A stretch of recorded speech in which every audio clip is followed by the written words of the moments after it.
कामिका एकादशी आषाढ मासातील कृष्ण पक्षातील एकादशी ही कामिका एकादशी म्हणून ओळखली जाते. कामिका एकादशी व्यक्तींचा सर्व पापांचा नाश करते असे मानले जाते. कामिका एकादशीच्या दिवशी भगवान विष्णूच्या गदा धारण केलेल्या रूपाची पूजा केली जाते. गंगा, काशी, नैमिषारण्य आणि पुष्करमध्ये स्नान केल्याचे जे फळ मिळते ते भगवान विष्णूची पूजा केल्याने प्राप्त होते.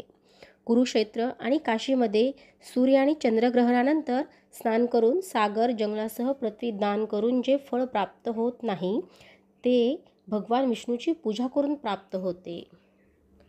जे श्रावणात देवाची, देवींची, गंधर्व, सूर्य इत्यादींची पूजा करतात, ज्या लोकांना पापांची भीती वाटते त्यांनी कामिका एकादशीचे व्रत अवश्य करावे आणि भगवान विष्णूची पूजा करावी.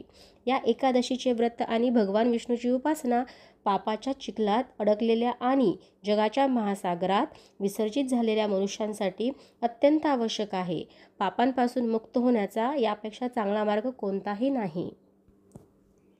जे लोक या एकादशीला भक्तिभावाने भगवान विष्णूला तुळशी दल अर्पण करतात ते या जगातील सर्व पापांपासून दूर राहतात. भगवान विष्णू तुळशीच्या डाळाप्रमाणे रत्ने, मोती, दागिने इत्यादीने प्रसन्न होत नाहीत, तर तुळशीच्या पूजेचे फळ 4 तोळे चांदी आणि 1 वजन सोन्याचे दान करण्याइतके आहे. तुळशीच्या रोपाचे सिंचन सर्व मानवी दुःख नष्ट करते. सर्व पापे केवळ दृष्टीने नष्ट होतात आणि व्यक्ती स्पर्शाने शुद्ध होते. जे या एकादशीच्या दिवशी रात्री देवाच्या मंदिरामध्ये तेलाचा किंवा तुपाचा दिवा लावतात त्यांचे पूर्वज स्वर्गात अमृत पितात आणि ते 100 कोटी दिव्यांनी प्रकाशित झाल्यानंतर सूर्य जगात जातात अशी मान्यता आहे.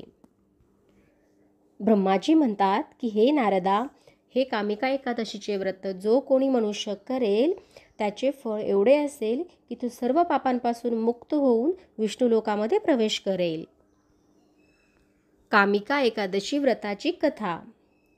एका गावामध्ये एक वीर क्षत्रिय राहत होता. एका दिवशी काही कारणामुळे त्याचे एका ब्राह्मणासोबत भांडण झाले आणि त्यामध्ये त्या ब्राह्मणाचा मृत्यू झाला. आपल्या हातून मेलेल्या या ब्राह्मणाचा अंत्यविधी करण्याची इच्छा त्या क्षत्रियाने व्यक्त केली, परंतु इतर ब्राह्मणांनी त्याला ही परवानगी दिली नाही. ब्राह्मणांनी त्याला तू ब्रह्महत्या केला आहेस, तू दोषी आहेस असे सांगितले. पहिले तू या पापाचे प्रायश्चित्त घे आणि या पापातून मुक्त झाल्यानंतरच आम्ही तुझ्या घरी भोजन करू. यावर त्या क्षत्रियाने पापातून मुक्त होण्याचा उपाय विचारला. तेव्हा ब्राह्मणांनी सांगितले की आषाढ मासातील कृष्ण पक्षातील एकादशीला भक्तिभावाने श्री विष्णूचे पूजन आणि व्रत करून ब्राह्मणांना अन्नदान दक्षिणा देऊन आशीर्वाद प्राप्त केल्यानंतर तुला या पापातून मुक्ती भेटेल. ब्राह्मणांनी सांगितल्याप्रमाणे क्षत्रियाने एकादशीचे व्रत केले.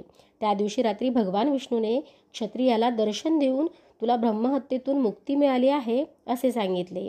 अशा प्रकारे कामिका एकादशीचे व्रत केल्यामुळे क्षत्रियाला पापातून मुक्ती भेटली.